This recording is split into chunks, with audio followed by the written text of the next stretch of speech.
જાવ. બાપની ઘરેથી દીકરી જાય ને એટલે હું કામ ચીજ વસ્તુ ત્યાં લઈ જાય ખબર છે એને પોતાપણાના હિસાબે ભાવ પ્રગટ અને એટલે જિંદગી આખી એમાં જ પ્રગટ રહી મને ખબર. પણ જો અને બીજા નંબરમાં બાપના ઘરે એટલા 20 વર્ષ એને કામ કર્યું હોય ને એ જમાનો ગયો 20 વર્ષ અટાણે દીકરીઓ કઈ કામ કરતી નથી. દીકરીઓને ભણાવે ગણાવે અને મોજ કરાવે.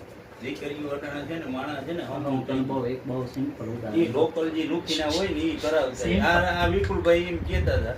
વિપુલભાઈ નથી કે મારે એક જ દીકરી છે પણ ગમે એટલે હું ભાણવે નારિયેલ લઈ આવું. મારી વાત વસ્તુ એવી છે અટાણે દીકરીઓને કમાવો. મારી વાત દીકરીઓને ભણાવો ખર્ચો કરો. દીકરીઓને ભણાવો એજ્યુકેશન વાળા ખર્ચો સમજાણું.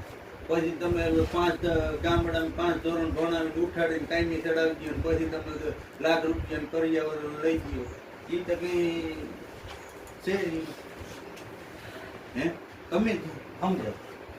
દીકરીને ભણાવી નથી. દીકરીને ભણાવો. બાપ અટાણે એક જ વિચારે કે મારી દીકરીને લગ્નનો ખર્ચો આવી જાય 5-6 લાખ. અટાણે નોર્મલ કોમન માણસ હોય ને એ 5-6 લાખ નો આવે કે નહીં તમે આ તો બીજે ક્યાં ખર્ચો ઓછો કરો? ભણતરમાં જ કરે કે ના કરે હે કે ભાઈ આપણી દીકરીને 10 ભણાવીને ઉઠે. બીજે ક્યાં એ લોક કરે? તો હું એમ કહું કે આજે આ ખર્ચાને છે ને આ કરિયાવર ખોટી છે અને એની કઈ જરૂર નથી. બિનજરૂરી છે રહ્યો છે. તમારા ઘરમાં રૂપલબેન લઈને આવ્યા એ ભર્યા કે ઠામડા એમને ભર્યા કે નથી ભર્યા એ મને કહે. મારી ઘરવાળી 20 વર્ષથી આવી એ ઠામડા હજી એમને ભર્યા નથી. ઉપયોગ થતો કઈ નહીં. પણ એ તો પ્રથા નીકળી ગઈ ને ઠામણાની. પ્રથા નીકળી એટલે બીજું છે હવે શેઠીઓ ગાટલા એ બધી હું કરવા વીઆઈપી ટ્રીટમેન્ટ ઘરમાં જ હોય.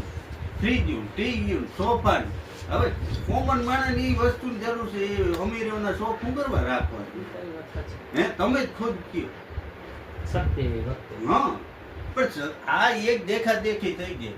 અમીર માણસના શોખ ગરીબો લેવા મળે. હાર્દિક હું તો